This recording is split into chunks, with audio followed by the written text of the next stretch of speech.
Today we are talking about the 7 chakras that are of interest, especially to those who are seeking enlightenment and awakening.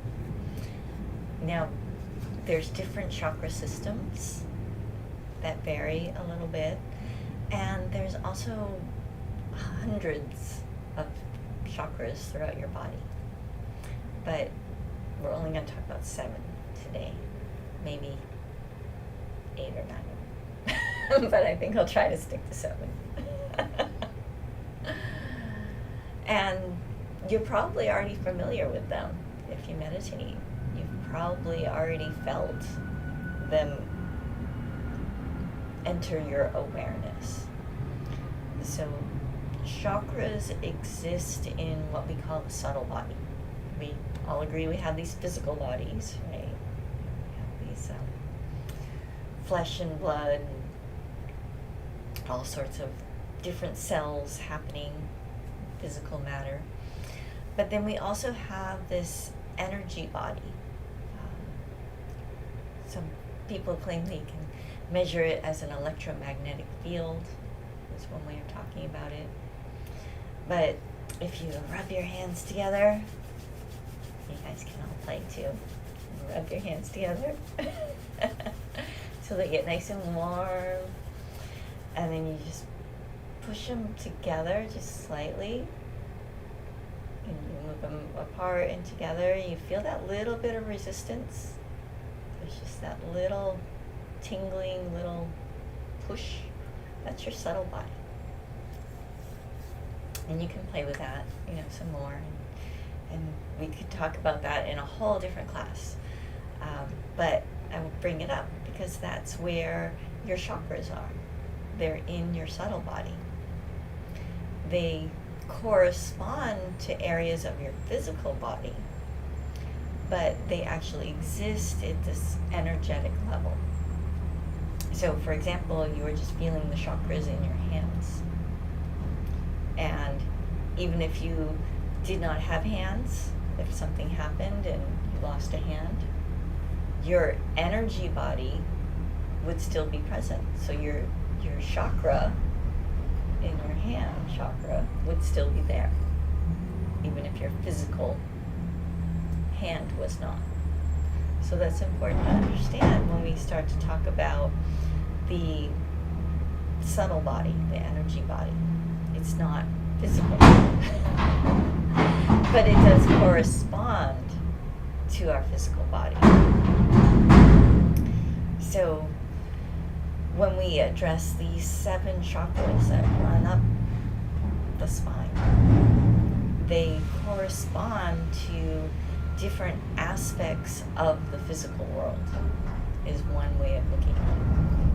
And that can be very helpful for those of us who are traveling the spiritual path, because they become a bridge between the energetic and the physical. And we can start to actually address things that are very physical from a non-physical level. We're multidimensional beings. We don't just operate on one level. But most people in this world are kind of locked into the very physical, very slow-moving aspect of our being. But when we start to look at the subtle physical, the energy side, things move very fast. They shift really quickly.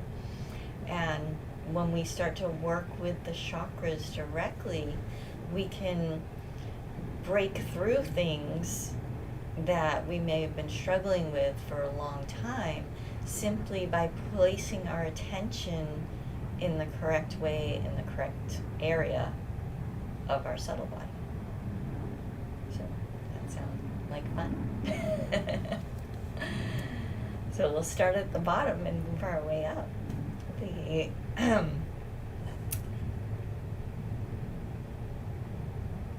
And the first one is our root chakra.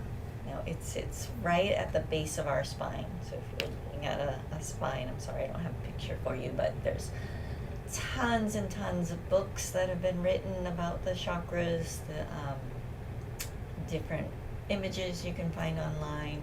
And like I said, there's multiple chakra systems, so if what I'm saying doesn't perfectly align with what you're finding, that's why, because there's two main systems that have a little bit of a significant difference. But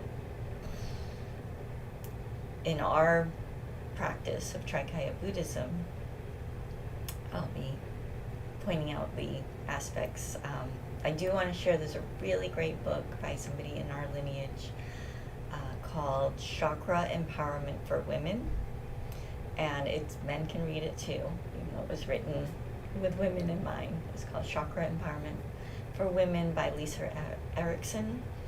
And she goes into wonderful depth about the chakras, so that's a resource to look at later.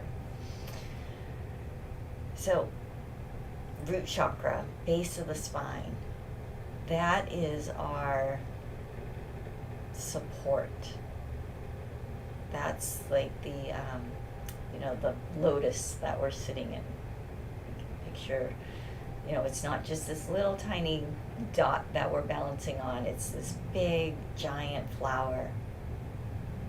And it can be as big as the earth. It can be as small as your meditation cushion. But the energy of it is what's providing the support for your entire identification of self. It's providing the support for your entire physical body. So both your physical being, your mental being, and your energetic being are all supported by this root chakra. And if you're struggling with things that of a material nature, that's an area to look at. That's an area to allow yourself to kind of examine. Now, it can get tricky because this is tied in with your identity, with your very existence.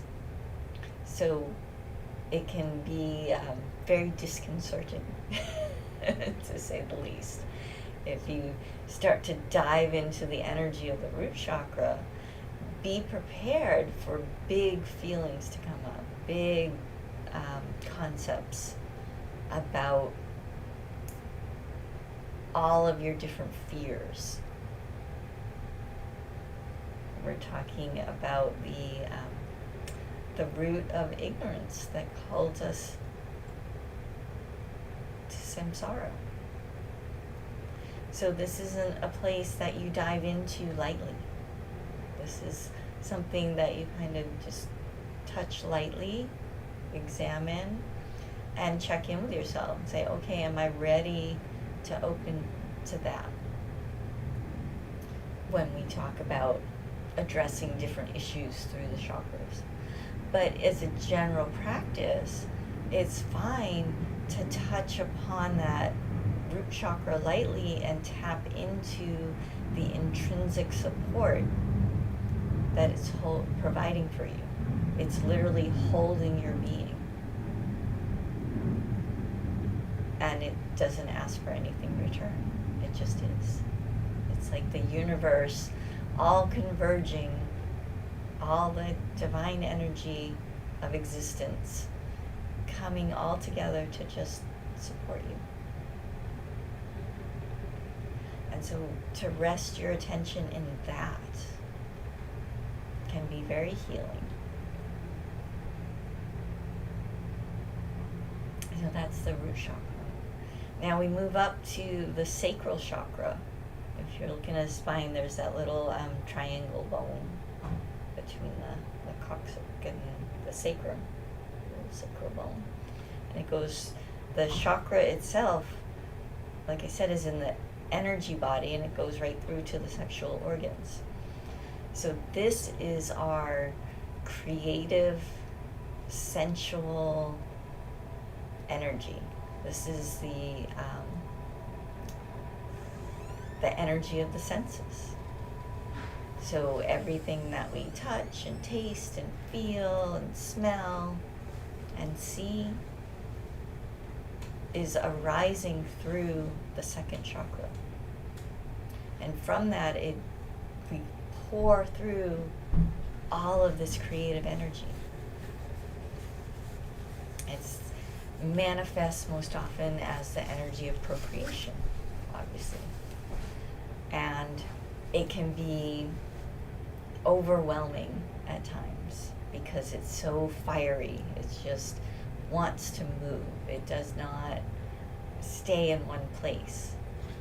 If you watch your senses, you'll notice, oh, I have a certain taste in my mouth. Oh, now I'm hearing the fan, and oh, there's light coming through the window, and oh, I feel the wind on my skin. And so we're bouncing all around through all of our different senses. And that's all possible through the second chakra, that second chakra energy. And so if you find yourself like kind of bouncing all over the place, it could be that your second chakra is a little out of control, a little neglected. So if we allow ourselves to place our attention there, again, it can be a little intense. It can be a little rough because, again, you're going to be big feelings, big sensations. All of a sudden, it's like, oh my goodness, it's so loud. Or everything's so bright. Or, oh, I feel everything. I feel every cell. I feel every vibration of everything. That's your second chakra just like exploding. So again, this is one that we touch very lightly,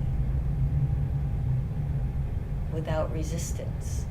It's more of a embracing quality where we just accept and allow the space for all of these sensations to arise.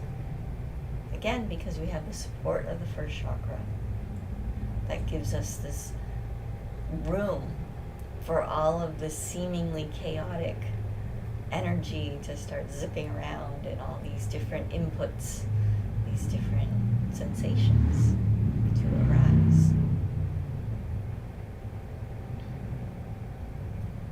Now, some people will talk about kind of trying to harness that energy. I think that winds up just tying it into knots. I think that gets us into trouble. For me personally, I found that it's better to just allow it to have space without it overwhelming your entire being. So it's acknowledging the presence of all of the sensations happening. And it's like sitting in the center of a tornado. So everything's just buzzing, buzzing, buzzing around you. And so you're not trying to grab a hold of the wind of the tornado and be like, no, hold still. Or, oh, no, I want you to feel this way. When you catch yourself doing that, those are attachments that are coming up. Again, very powerful attachments. To saying, no, I want this to move that way, or I want this sensation to feel this way. And we can wind up chasing sensations. We can end up trying to chase instead of create. But if we allow space for all of the different sensations that are arising to just be and do what they're going to do without trying to cage them, this interesting thing happens where the energy from the other channel, so there's three channels in our subtle body. There's the Ida, the Pingala, which hold the energy of our material awareness, of our physical life, our day-to-day consciousness. And then the center channel is the Sushumna, and that's where the spiritual energy rises. And there's an opening at the second chakra. So if we can allow those sensations to just be and move freely without pushing them out, but just allowing this space to be, this doorway into the Sushumna opens in the second chakra. And then that's where it can connect with the energy of the first chakra, that support. And it starts to rise. And it's not that you have to push it in there, because again, that's you trying to control it, and that doorway is not going to be able to open. So this is a secret teaching, meaning those who are ready to hear it will hear it. That if you can just allow the sensations to be without trying to control them, without trying to manipulate them, without trying to make it how you think it should be, then this doorway into the Sushumna opens and the energy starts to come out of the very materially oriented consciousness of the Ida and the Pingala, and it enters into the Sushumna. And there might be even more intense sensations happen. So that can, like I said, this isn't something that you force to happen. This happens naturally. If you try to force it, then you can get yourself into trouble. You can start to create issues of manipulation, of trying to force things to be a certain way. And it will come out in different manifestations. But instead, just allow that energy of the second chakra to just reveal itself to you. And then the doorway of the Sushumna will open naturally. And then that brings us now to the navel center, just below your belly button. And that's the center of power, the center of perception. Power is the ability to perceive. And it goes even beyond that. So when we are able to perceive, then we can start to organize. So we're moving from this place of support, and then we have all of these sensations that arise. And now we're moving up to the third chakra, center of power, of perception.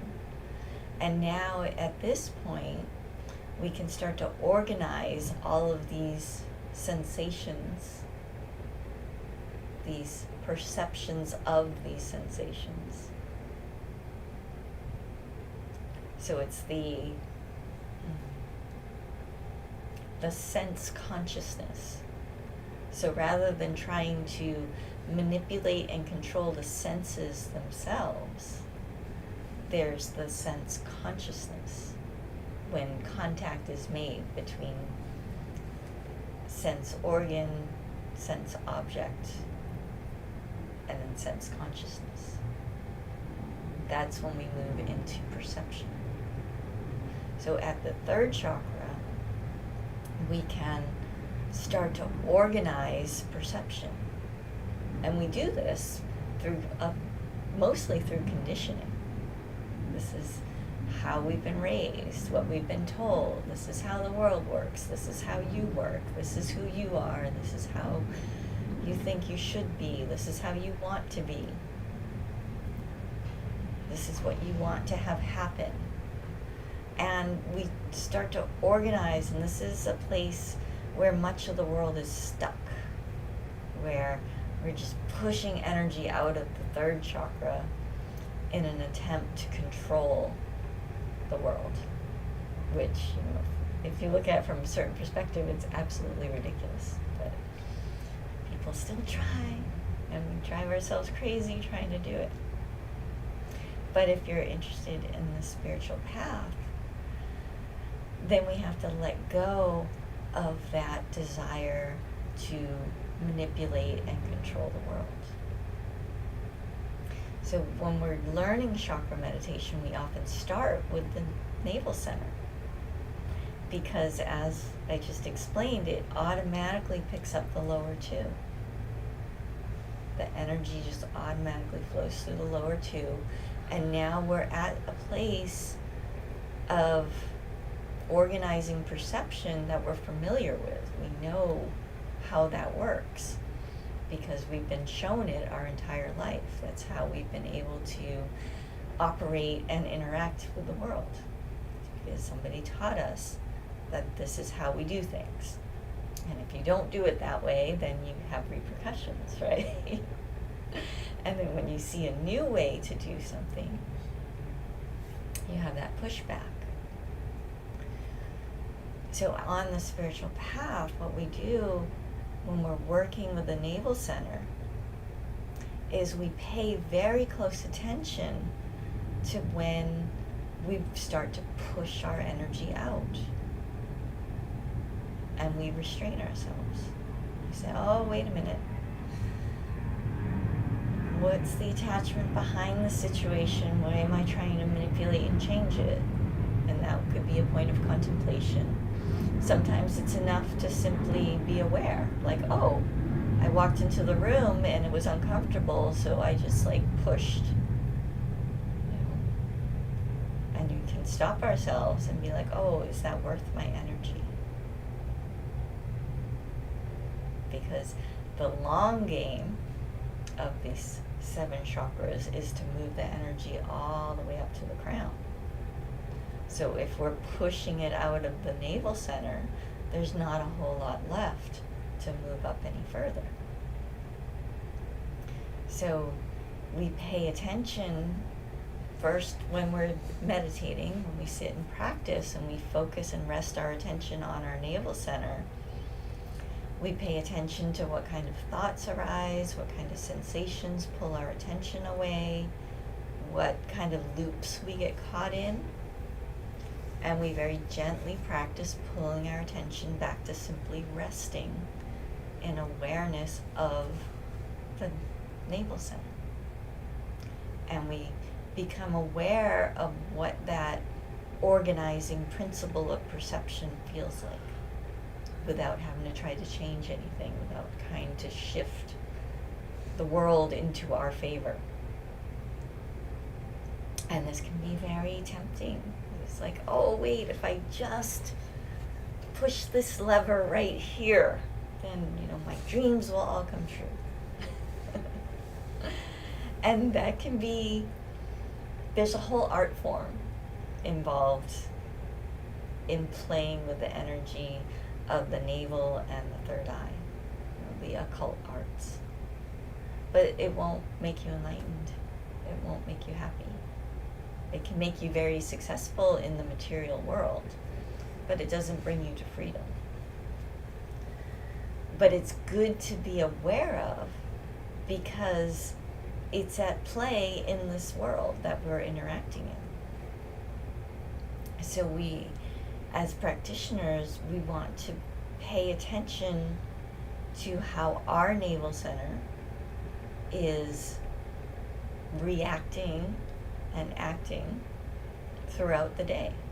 So if we walk into a room and all of a sudden we feel, our belly tense up and we want to push out and hold the space, say, no, this is my space. Sometimes we need to do that. Sometimes that is how we protect our energy. Other times it's a waste of energy because we're trying to control somebody else.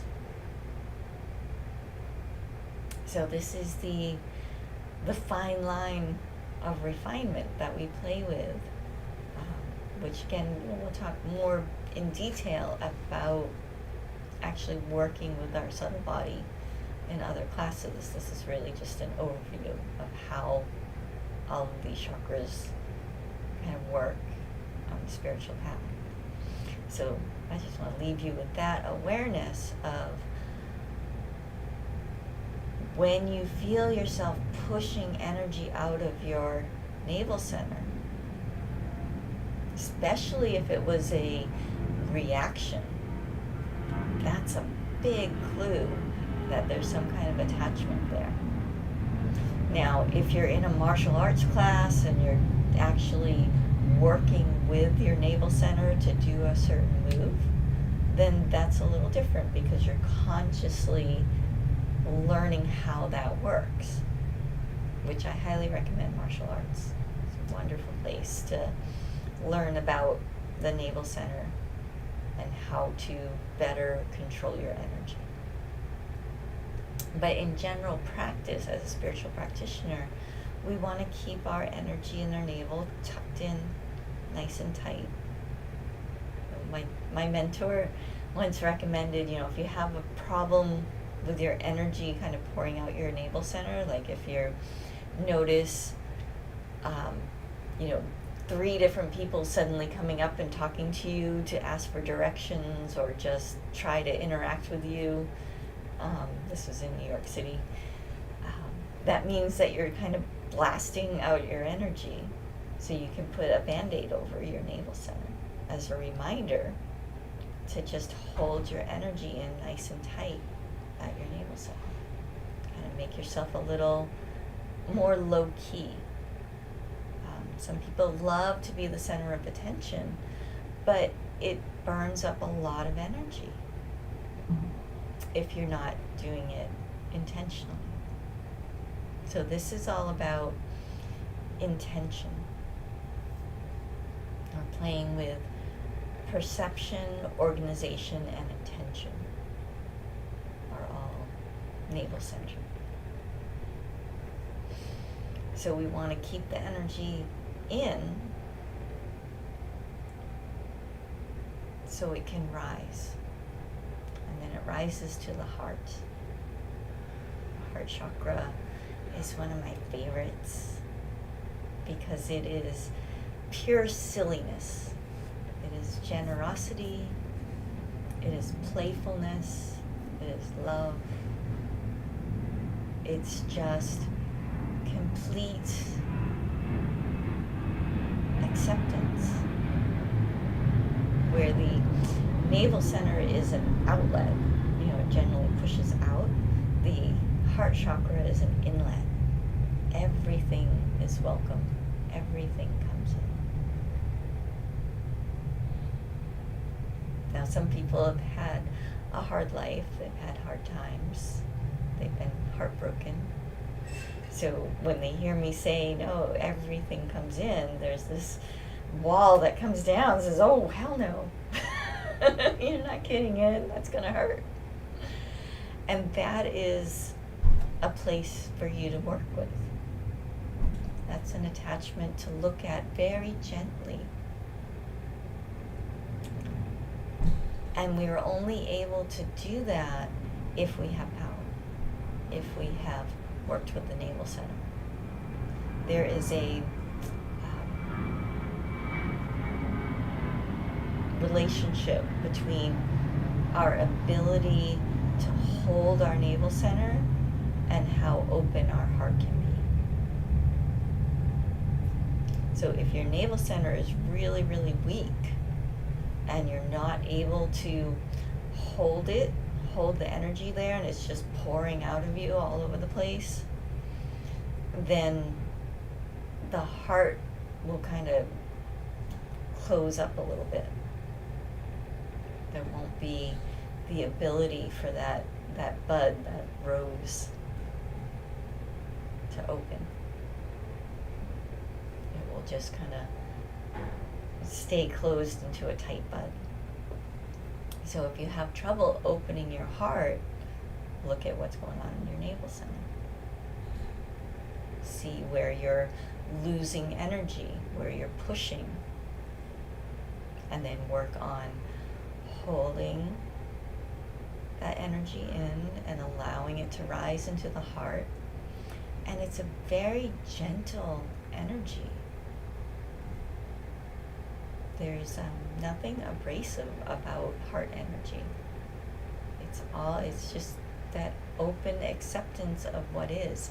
And it can feel very frightening sometimes for people. For somebody who has a lot of wounds, who's very shut down, and somebody very open-hearted walks up to them, it can suddenly feel like the person who's very shut down feels very exposed. Because this heart, when it's open, everything comes in, everything is accepted. And it's very generous. It's the quality of generosity and playfulness. So there's this silliness that happens, this laughter that bubbles up. So when we practice beginner chakra meditation, we start on the navel and then we move up to the heart. And we just rest our attention there. And we let everything pour in. So it's coming up from our base of our spine, and then the whole world is just pouring in. And we're just allowing ourselves and everything to be just as it is, without any modification. Then there's the throat, right at the base of our throat. And that chakra gets activated by the heart. When we open our heart, it activates our throat chakra, and that is our expression of truth, our authenticity. When our throat chakra is completely open, it's very difficult to lie. But there's great compassion there at the same time, because it's connected with the heart, that generosity of spirit that just accepts everything. But the throat chakra also doesn't put up with any bullshit. It just sees things as they are, without the judgment of this is good, this is bad. It's just, this is what this is. So by focusing on our throat chakra, we can become very, very honest with ourselves. And the throat chakra is really about self-honesty, self-authenticity. It's not about, when we start to project from our throat chakra, that's when we start spewing the energy out, and we start trying to put people in boxes. We judge them, like, you should be behaving this way, you should be behaving this way, you should be doing that. And what that does, it actually drains us. And it's whether we're speaking it or just thinking it, it's still a projection out of our throat chakra, and we lose a lot of energy that way. And the root behind that behavior is because we don't want to flip it around and look at ourselves and our own being. It's always easier to see other people's crap. 100% of the time, it's so much easier to see someone else's hang up, someone else's struggle, someone else's attachment. So if you're walking around being highly critical of everyone that you see, every situation you run into, take a moment and focus on your throat chakra and see if you can flip it around and say, where can I be more honest with myself? Where can I be more authentic with myself? How can I express my authenticity in a compassionate way?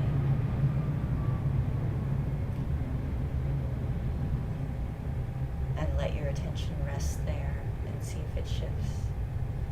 And what what that will do is it'll allow the energy to once again bubble up and come to the third eye.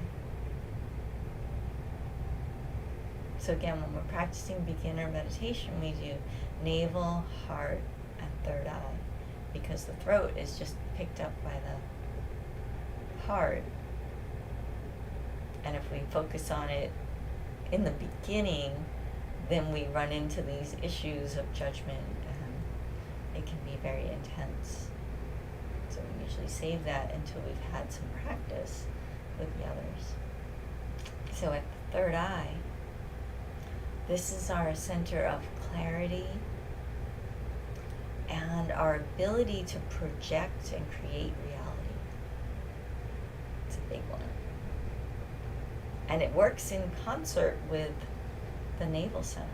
So the power from the navel center, if we can organize our perception in such a way and harness it and move it all the way up to the third eye, we can project out a vision of this world, of ourselves, and everyone in it, and make it seem real. And there's people that are really good at it. And we all do it. So this isn't something that we can just not do. Say, I'm not going to participate in that. Maybe if you went and lived in a cave, maybe. But I think you'd still have the projection of you living in a cave. So I personally have not seen a way around it. This is a feature, I think, of being human, is we project a vision of reality, and then we live in it. Now we can take all of this energy that we've been cultivating and channeling into the Sushumna, into the central channel, all the energy that we've taken in through the heart, and that goes down through the Ida and the Pingala and enters in through the second chakra and comes all the way up and gathers into our third eye. And we can take it and we can project it all out. And these are the occult arts, where we can create entire worlds. That's how people build giant companies. That's how people run countries.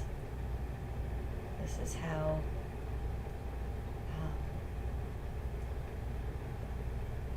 we've created our lives, is through this projection, through the third eye. Now we can spend many, many lifetimes perfecting that degree of control, but it won't make you free. It won't make you happy. It can allow you to chase after desire, after desire, after desire. Your ups and your downs, and all different stories in which you'll live. Some will be very happy, some will be very tragic. But this projection that's happening is not the end of the line. That's where most people get off. That's as far as they go. They're like, oh, okay, I can see with clarity. This is how all this works, and how all these perceptions are organizing together. And then, oh, if I put a little pressure here, then this can happen, and then I can open that door, and then I can have this experience. And it's beautiful, and it's fun. But it's not freedom. So you have to ask yourself at this point, do you want to be free? Are you really interested in enlightenment? Are you interested in liberation? The big enchilada, the big E. And if you are, then this tendency to project reality is one of the hardest attachments that we have to let go of, because we can create very blissful worlds in which we live. Even if everything in our physical world is falling apart and hurts and we're struggling, we can still project ourselves into worlds of bliss. That's how powerful the third eye is, when you're able to get the energy up there. So it's not an easy thing to let go of. But if you can just hold that energy, just like we practice on the navel center, instead of pushing it out through the navel center to try and, force your way through life. We hold it in, it rises up, and now we have a little bit more sophisticated way, a little more refined way of pushing our energy into the world.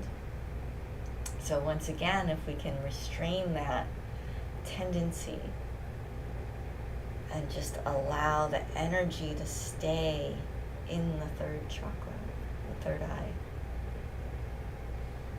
where it's rising all the way from the base of the spine all the way into the third eye, picking up all the different aspects of all the other chakras. And we hold that, and it's immense. It's not easy. Don't fool yourself. You can feel like your brain's gonna explode. And a little bit of the desire pops in. It's like, oh, I really want that. And then energy goes. And then you're like, oh shoot, I don't want that. But now you're still gonna keep building. What will eventually happen all on its own, this is the great waiting that we do. The waiting and waiting and waiting of the meditation cushion. Is eventually there's this little gap above the head. It's like a spark plug. You've ever seen a spark plug in a car? And eventually the energy just makes that jump. It's not something we can will. It's not something that we intend.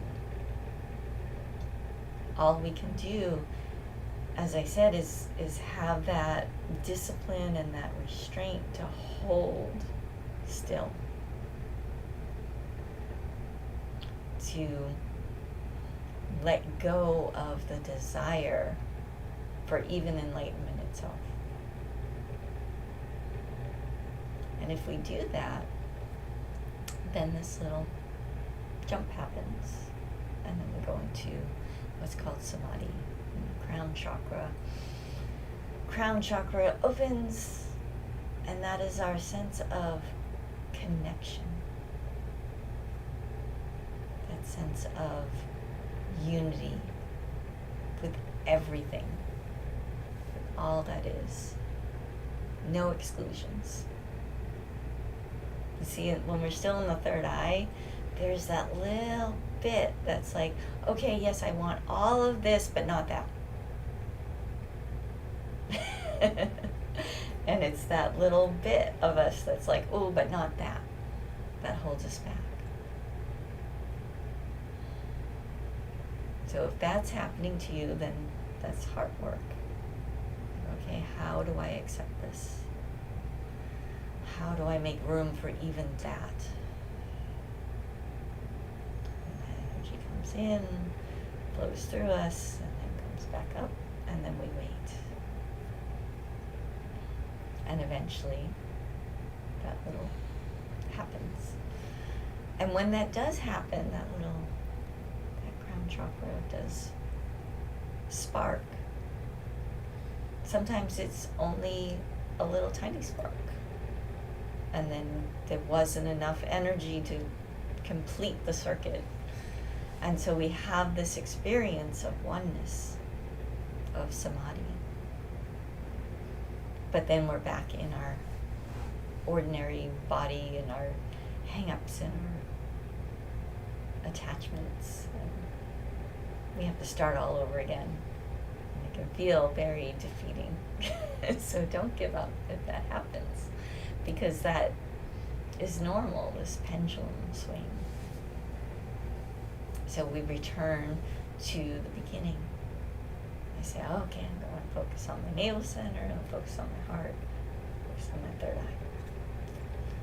And then we start building up again, and we start to do our contemplations and notice where we're getting caught up during our day when we do our mindfulness practice. And when we reach that intermediate level, we start to really work with the individual chakras. Now, if you're feeling completely disconnected from divinity, like you just can't feel that light at all, then some days we just have to focus on the crown. Even though that energy isn't really going there, there's still a presence that is waiting for us. So we can focus on the crown